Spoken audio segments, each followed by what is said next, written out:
observando aquele vão por entre as telhas, um enxame de abelhas parou para descansar. Me deu vontade de contar como é que eu faço quando me bate um cansaço e eu paro pra aliviar.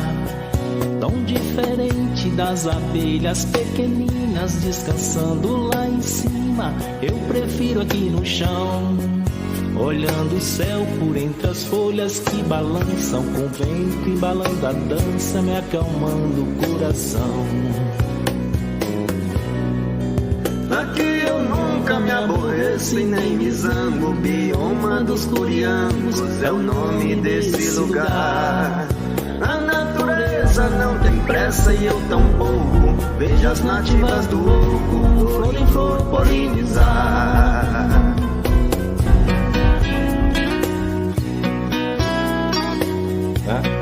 Então, você pode ter aí uma grande estrutura, por exemplo, para fazer a questão da produção, maturação de mel, mas não é o que nos interessa, ou que nos interessava na época e nunca vai interessar. O nosso é permitir com que as coisas sejam feitas da forma mais simples possível, né? Então, naquela época foi isso, né? As pessoas não entenderam muito bem, eu acho, que o processo em si.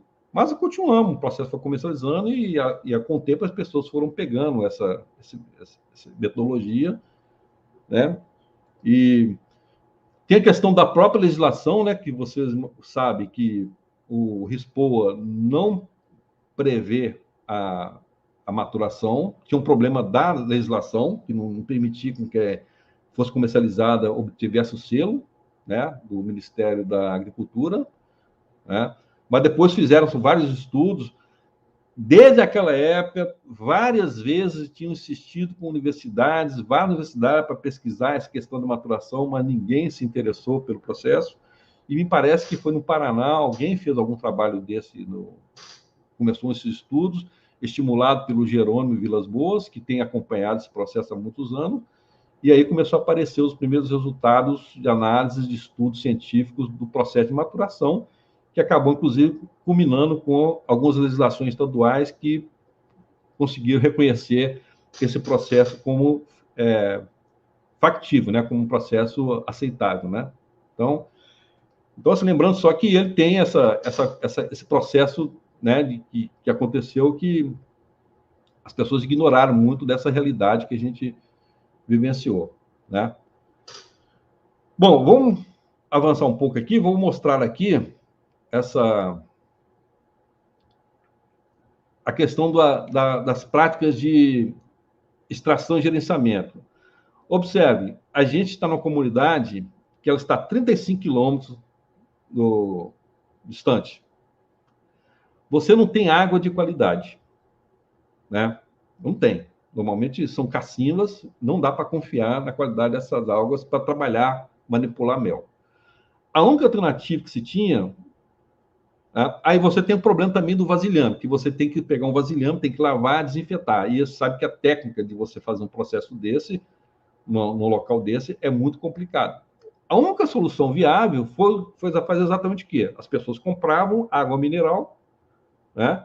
Essas engradagens de água mineral eram levadas para as comunidades, usava-se essa água para beber e para fazer higiene em todos os instrumentos na extração, né? E o vasilhame era usado para receber o mel, né? Era a única forma viável. E daí instituiu-se uma série de processos de gerenciamento que passou um certo momento que, ao invés do mel ser colocado no vasilhame, passou a ser colocado em tambores, né? Então houve é natural, né?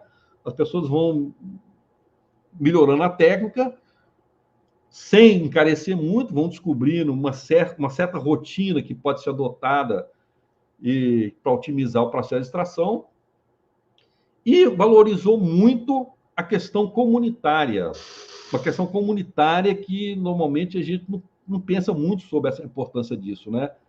As pessoas tinham que se reunir, tinha uma rotina de extração, tem aquela questão do processo de uso do extrator manual, que as pessoas começavam a usar aquelas rotinas como um ponto de encontro, né, para conversar, né, para falar das experiências. Então, era um momento assim, de celebração, vamos dizer assim, né? Não era uma questão simplesmente mecânica, tirar o mel e botar para maturar. Não. Era um momento assim que as pessoas faziam um bolo, faziam um café, as pessoas de várias famílias se reuniam, né? Ficavam conversando, ficava 2, 3 dias conversando e fazendo a extração do mel. Então, era um lado positivo que a gente achava muito enriquecedor, né? Que mantinha a união dessas pessoas, né? Não era uma questão assim, dessas simplesmente elas estarem isoladas, né? Cada uma fazendo por si só, fazendo as coisas que queriam, né? Então, foi um lado bastante positivo, que inclusive acabou desencadeando em um outro processo, uma outra visão do processo de meliponicultura, que a gente depois vai falar mais à frente, que é o da meliponicultura comunitária, que eu acho que é importante a gente destacar sobre essa tecnologia, né?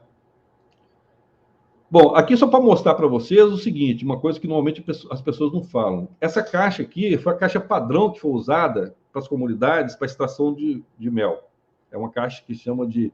Na verdade, ela foi baseada numa caixa do professor Kerr, que ela foi modificada. A modificação foi a secção no meio dela, para ficar em 2 partes. Era preciso você ter 2 partes, porque você extraía o mel na parte de cima e depois você tinha que tirar o módulo de cima para tirar o mel na parte de baixo.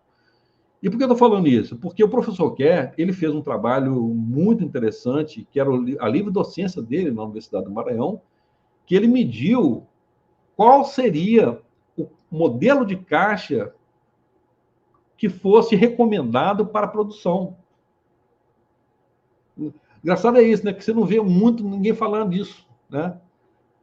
O pessoal fala modelo, mas assim, ele testou as caixas, ele testou caixas. Esse aqui é o padrão que chama de 30 litros, né? Que o professor Kerr desenvolveu. Né? Ele testou vários modelos, mas o que mostrou-se para ele mais eficiente no sentido de custo e de produção foi esse tamanho. Então, a gente adotou um padrão de caixa que já tinha sido testado por ele. Né? Então, o pessoal fala, por que isso não usa a caixa A, a caixa B? Eu falei, porque simplesmente eu estou usando uma caixa que foi testada. Né? E ela realmente funciona. Então, isso é uma coisa que é preciso de destacar isso, porque nós estamos falando de produção, e a preocupação que ele tinha era a produção. Ele viu isso aí, esse lado aí, que normalmente as pessoas não veem. Né? E aí eu vou falar em outra questão que a gente está vendo, é o seguinte, muita gente está criando abelha por criação, não tem essa viés produtiva, né? Mas nós temos que separar isso.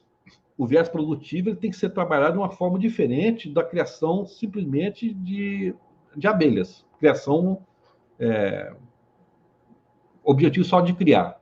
Quando você entra no processo produtivo, você tem que pensar de outra forma. Mas tem muita gente que está mantendo aquele processo todo de criação, né, para fazer uma coisa produtiva, mas sem pensar nela. Então, eu estou mostrando essa caixa que exatamente só para lembrar disso. Né? Então, tem muita coisa com relação à produção que acaba sendo bastante diferente do que a gente vê normalmente aqui nas experiências aqui do Sul e Sudeste. Né? Eu conheço algumas experiências produtivas do Paraná, já tem um certo tempo já, né, de mel de Jataí, mas são poucas, né? Mas isso tem que ser pensado de uma forma diferente. E aí que vem aquela história da meliponicultura comunitária. Olha isso aqui é um design de um produto que foi desenvolvido pela Meliponina.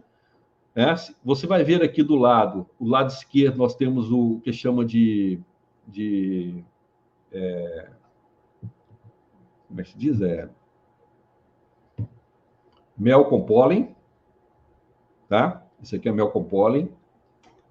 Então, faz o composto do mel. A gente incorpora o pólen, né? Porque o poliamber sem ferrão, ou você desidrata ele, ou mantém na geladeira, ou bota ele no mel. Ele conserva bem no mel.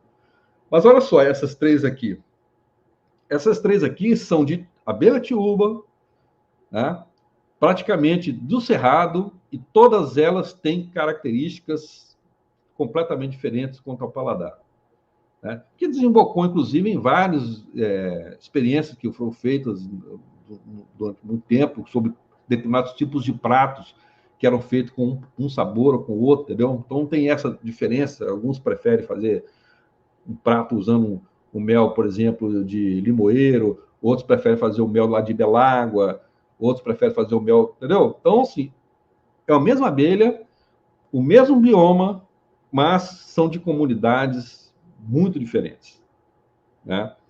E engraçado que já fizemos um teste, já foi feito um teste uma época, uma oficina que o próprio Jerônimo Vilas Boas já deu uma vez aí, não lembro aonde foi, se não me engano foi em Natal, que eu consegui identificar os MEs, eu disponibilizei várias amostras, né? E eu consegui identificar os MEs que a gente tinha disponibilizado só pelo paladar. Então, se mostrando assim que essa questão da maturação, ela destaca bem essa característica. Isso é bom, isso é uma coisa que valoriza muito, né? O mel de Belágua, por exemplo, que é esse do meio aqui, ele tem uma patisserie francesa em Brasília que só compra dele para fazer um bombom específico, né, que o francês lá, o Daniel Briand, produz. Tem um bombom francês que ele faz que só usa esse mel, né? Só usa esse mel aqui, ó, esse mel aqui de Belágua, né? Então, tem essas identidades, é coisa assim, muito interessante de a gente valorizar, né? As pessoas que sentir que, né, cada região tem a sua própria produção, né? Aqui já é uma versão mais antiga, uma das primeiras versões do mel, que a gente fez, essa caixinha aqui. Aqui a gente já estava usando aquela do padrão inicial do mel, normal, mel de ápice, né? Mas usamos uma embalagem de papelão separada, porque a gente procurou proteger o mel da luz, né? Usou esse tipo de papelão, mas depois a gente acabou entrando para esse tipo de coisa aqui, ó. Experiências com embalagens artesanais, que foram dar outro status, né? Outra qualidade ao mel, né? Sabonete com cerume, né?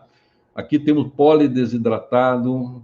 Aqui tem uma coisa que é uma experiência, mas assim, não falamos muito, mas é o tal do mel envelhecido, né? Experiência de mel envelhecido de 10, 20 anos, né? Então, tem umas coisas bem interessantes. E aí tem a questão toda desse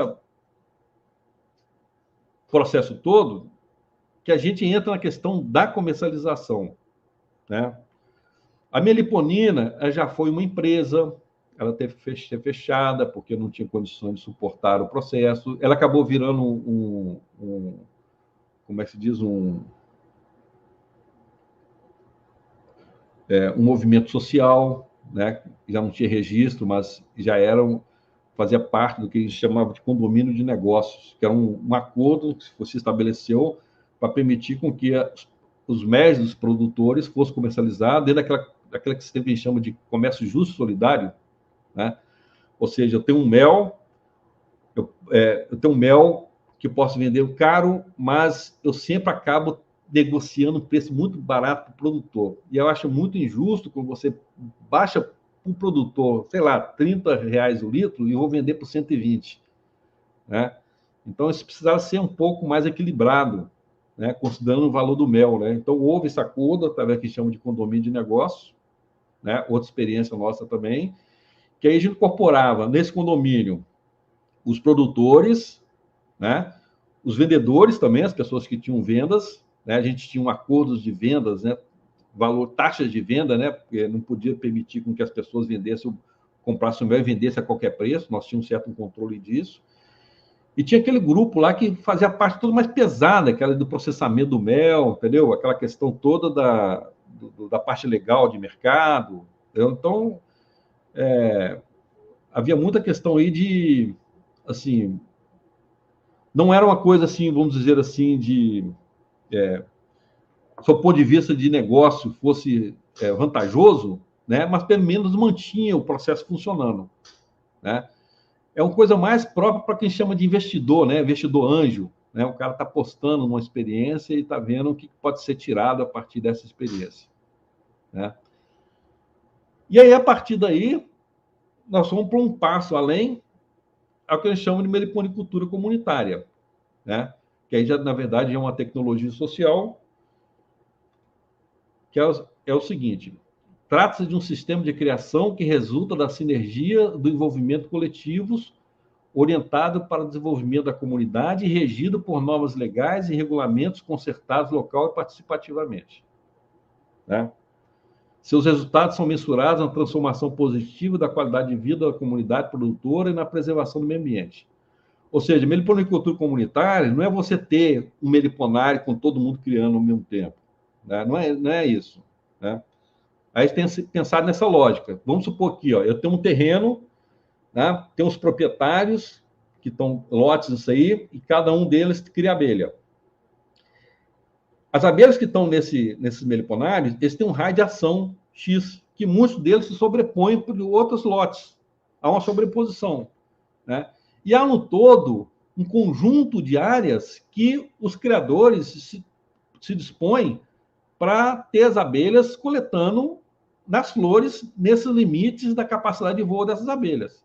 E aí você pega um limite vermelho aqui, esse limite vermelho é o limite que vai englobar todo o universo de abelhas daquela comunidade e que você pode, então, estabelecer entre os criadores acordos de uso dos espaços para permitir com que as abelhas possam, com tranquilidade, usar todo o espaço possível para a sua produção. Isso evita com que, por exemplo, eu tenho uma criação aqui, o vizinho tem outra, aí o vizinho vai fazer uma coisa, vai desmatar uma área lá, que para ele tá querendo fazer outra coisa, e pode comprometer o pasto apícola de outros meliponários. Então, é importante chegar a um acordo. E aí que vem o que chama de meliponicultura comunitária. As coisas são feitas unificadas, né, de forma que a produção de todos se somam a partir de um resultado comum, que é a produção daquela região, daquela comunidade. Né? Então, esse é um conceito que a gente chegou a partir das experiências com os criadores dessa região do Nordeste do Maranhão, e que a gente acha que, sob o ponto de vista da sustentabilidade, é o caminho mais certo que se tem que fazer para obter uma criação saudável. Fora isso, se você criar uma criação, botar uma criação de meliponicultura, que você não respeita os terrenos do entorno das áreas de pasto, que você não respeita os limites, a capacidade de suporte do ambiente para criar abelha, né? Você extrapola, você simplesmente não está fazendo o uso adequado do ecossistema que está disponível. Você está comprometendo o processo. Então, aí vem aquela questão de criação intensiva, muita colônia, além da capacidade de suporte do sistema, então isso não é. Né? Então, há uma questão aí que tem que ser... É difícil, né? Mas é necessidade quando você quer fazer uma coisa de produção que seja viável. Aí vem aquela história, né? As pessoas falam, eu vou produzir mel para caramba, porque eu vou exportar mel. Já começa errado aí a questão da exportação, porque esse tipo de mel não está regulado na Europa, por exemplo, nem nos Estados Unidos. Então, você não vai exportar nada. Né? Já começa aquela visão que eu chamo assim, aquela estampagem cultural. Né? Aquela questão que em psicologia a gente chama de estampagem cultural, que a gente já nasce com aquela ideia da apicultura, né? Como a referência para os processos produtivos das abelhas sem ferrão. Isso está errado. Né? Não podemos pensar dessa forma, porque as abelhas são completamente diferentes. As abelhas sem ferrão, elas têm que ser consideradas como elemento-chave daquele ecossistema e, por isso, tem que ser trabalhado dentro dos limites que elas podem ter. Né? Então, se pensar em negócio de exportação, não vai dar certo, você não vai conseguir produzir, não vai conseguir produzir volume suficiente para atender o mercado, no sentido de industrial. No nosso entendimento, tudo quanto é produção de abelha sem ferrão tem que ser produto de prateleira. Entendeu? Como acontece aqui, por exemplo, tem vários criadores de apis aqui, produzem 3 toneladas de mel, a indústria vem e compra, abaixa o preço. Né? Tem época que já chegou aqui a custar R$10 o litro do mel de apis, né? Enquanto o da abelha sem ferrão estava custando 50. Para não perder o valor, o que as comunidades têm que aprender a fazer? É processar esse produto. Não pegar o mel simplesmente e vendê-lo como está, é processá-lo em embalagens específicas, identidade geográfica, né? Fazer todo o processo que valoriza aquele local. E aí sim, imagina se eu estou vendendo um mel de melípona capixaba no Rio de Janeiro. Vocês não vão gostar, né? Vocês não vão gostar. Né? Mas imagine vocês no Espírito Santo vendendo mel de capixaba e com selo de identidade geográfica do mel de melípona capixaba do Espírito Santo. Qual o valor que isso vai ter no mercado? É muito grande. Tá? Então, nós precisamos pensar muito nisso aí. E é o que a gente tem observado, que essas coisas então, acabam se perdendo. Né? As pessoas não estão dando atenção para esses detalhes. Né? Uma pausinha aí para comentários?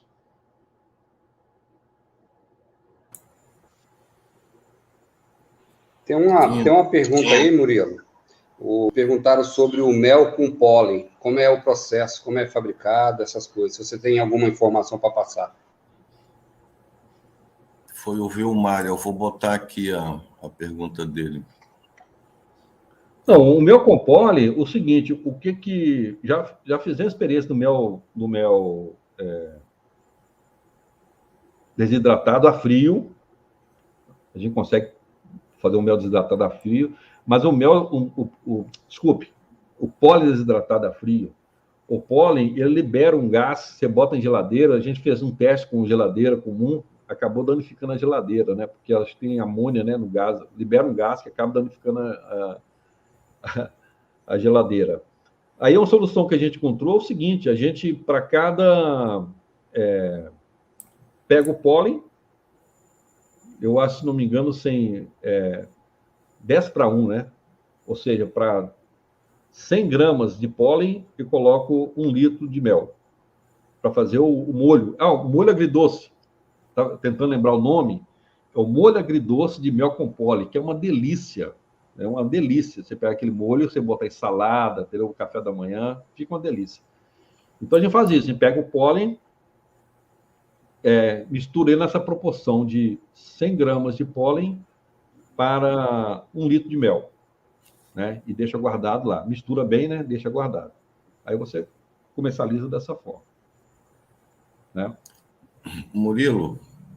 Oi? Vamos fazer só uma sessão, registrar aqui a audiência. Muito alto. Muito alto. Eu vou remover o Júlio temporariamente.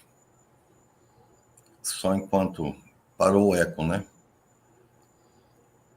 O Paulo Cirques está perguntando aqui, ó, o Paulo Cirques aqui, ó, perguntando sobre a capacidade de suporte. Isso, olha, uma pergunta não essa. Dá. O que a gente faz? A gente começa com uma criação pequena, né? E a gente vai aumentando. E aí a gente, pelo menos, tem condições de ver o seguinte... nós tivemos, por exemplo, uma das comunidades nossas que cria abelha, eram 20 colônias. Tá? Eram 20 colônias. Só fazer uma conta aqui, rapidinho aqui, que eu vou ver se eu me lembro. Eram 20 colônias. Né? A produção média de mel, né, na época, lá da Tiúba, estava em 6 litros. Ele tirou 120 litros. Tá? Tem um criador da mesma região que ele tinha 100 colônias. 100. Nessa mesma época, ele tirou 100 litros de mel. Ou seja, eu acho que ele extrapolou, né? Quando você vai aumentando, você tem um valor médio de produção, né? Você tem um valor médio, e quando você começa a você tem 5 colônias, depois dobra mais 5, e vai vendo como é que vai ser nessa produção. Quando você perceber que isso está diminuindo, isso é sinal de que alerta de que já está superando, né? Já está atingindo a capacidade de suporte, primeiro naquele momento. Né? Pode até se repetir isso depois para ver, mas tem que ficar atento a isso. E essa pessoa que tem assim, 100 colônias, inclusive ele também alimentava com açúcar. Tem muita gente que faz isso, né? Quando você começa a alimentar as colônias com açúcar, significa que praticamente você estourou a capacidade de suporte. Observando aquele vão por entre as telhas, um enxame de abelhas parou para descansar. Me deu vontade de contar como é que eu faço quando me bate um cansaço e eu paro pra aliviar. Tão diferente das abelhas pequeninas descansando lá em cima, eu prefiro aqui no chão, olhando o céu por entre as folhas que balançam, com o vento embalando a dança, me acalmando o coração.